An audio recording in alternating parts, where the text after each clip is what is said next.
You say that removing your child from your application. I know what that family is going through, so I don't want you to try it. Hello everyone, my name is Ada Aquari, but you can call me the Warrior Mom. Remember I told you the last time that I was going to tell you this is like part 2 of the mistake to avoid when applying for your child with special needs, for Canada PR.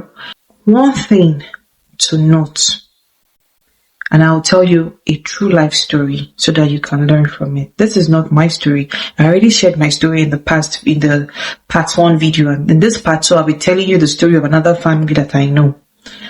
So this family, a family of 6, so the 4 kids, and one of them has special needs, the second child, a boy, and they were applying for their Canadian PR.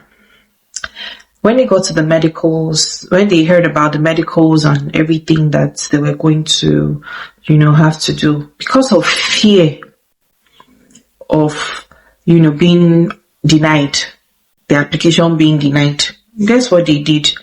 They removed that child from their application. They removed their child from their application. How did I get to know about this story? Remember I told you that I was also going through the same issue with, my son and the medicals that was taking so long. And so I met somebody who told me about that story. And don't forget, I also got, that somebody suggested to me to remove my son from my application because he was going to make them denials. So it was, I could just be doing visa for him and all of that. I said, remove my son from my application. So I relocate and leave my son. He's even the reason why I started this whole process in the first place. And so that person told me about this family that I'm now referring to in this video. It's been 7 years. And that family has not been able to apply, to get that child to Canada. They took him out of their application just because of the fear of being denied the Canadian PR, and they all got their PRs, all of them, excluding that child, because he didn't show up anywhere in the application as a child of the couple.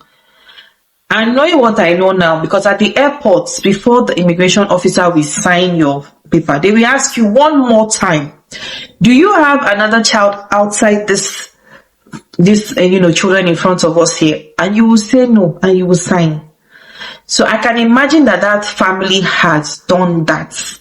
And now it's 7 years plus, and they are still trying to get that child to Canada. The child is in Nigeria with his grandparents.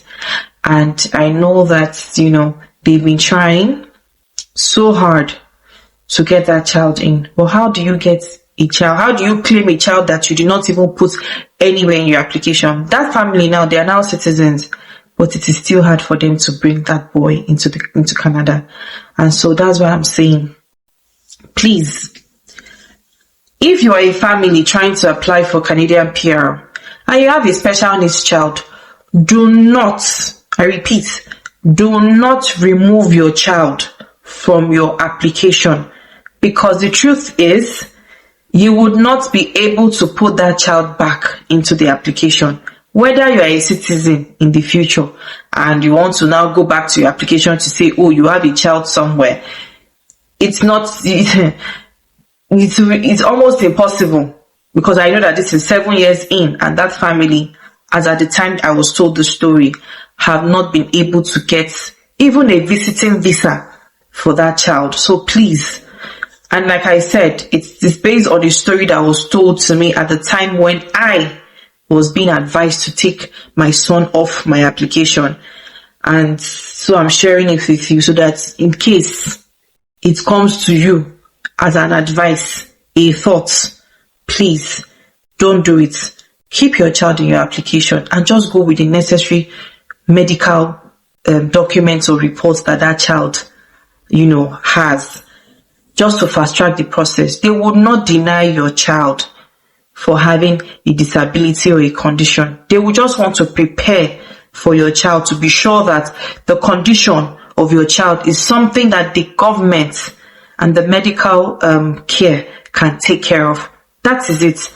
Don't be scared. Don't let anybody scare you into taking your child off your application. Please don't do it. This is my advice to anyone, any family who is considering this at this time, don't do it. You can always send me an email if you have more questions. I'm very, very happy to help you with any more questions that you have concerning medicals.